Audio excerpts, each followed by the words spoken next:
Hey, what's up guys, Piyush here. Welcome to Mysterious Universe. This video is on NASA rejects Big Bang theory and accepts Vedic explanation.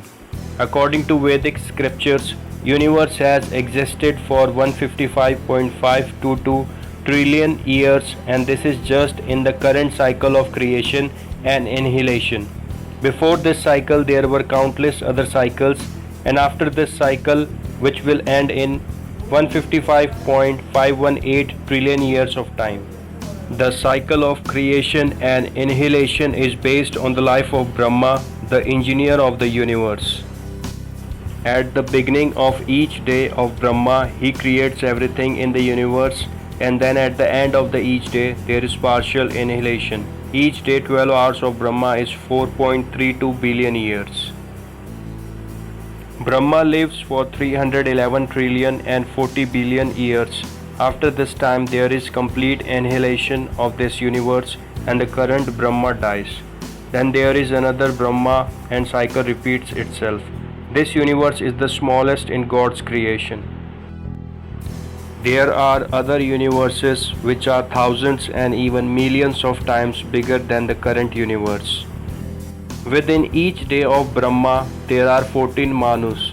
We descend from the 7th Manu. Manu is the first man created by Brahma, and his wife, the first woman, is called Satyarupa. Vedas say that thousands of Brahmas have passed away. In other words, this is not the first time universe has been created. This cosmic creation is 155 trillion years old. Thousands of Brahmas means thousands into 2 into 155 trillion years of creations have passed. Theories of creation of universe as per Bhagavad Gita. There are millions of universe with millions of planets with living beings. All universe have life, are closed of different size and properties. The whole material creation with millions of universe constitutes just a quarter of creation. During the lifetime of each universe, there are partial creations and annihilations. At the beginning of each day of Brahma, there is creation, and at the end of each day, there is partial annihilation. One day of Brahma is 4.32 billion years. The night is also of the same duration. We are currently halfway through the current day of Brahma.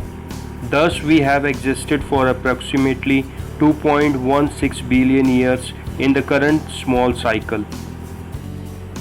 There are 4 ages or yugas in which we keep circulating one after another: Satya Yuga, Treta Yuga, Devapura Yuga, and Kali Yuga.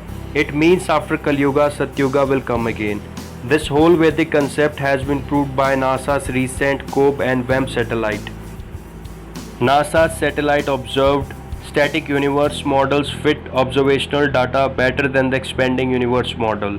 The microwave background makes more sense as the limiting temperature of space heated by starlight than as the remnant of fireball.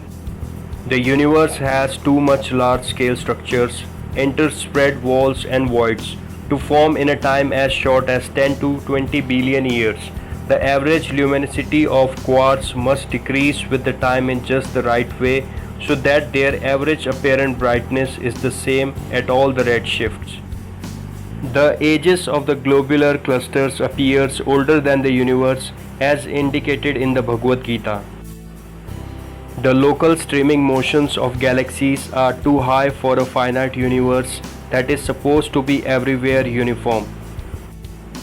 Invisible dark matter of an unknown but non-baryonic nature must be the dominant ingredient of the entire universe.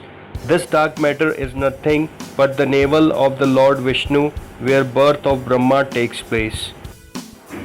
So this is the end on the topic NASA rejects Big Bang theory and accepts Vedic explanation. If you like this video, please give a thumbs up and subscribe my channel for daily updates. Write your opinions and comments so we can explore those ideas in the future videos. Thanks for watching.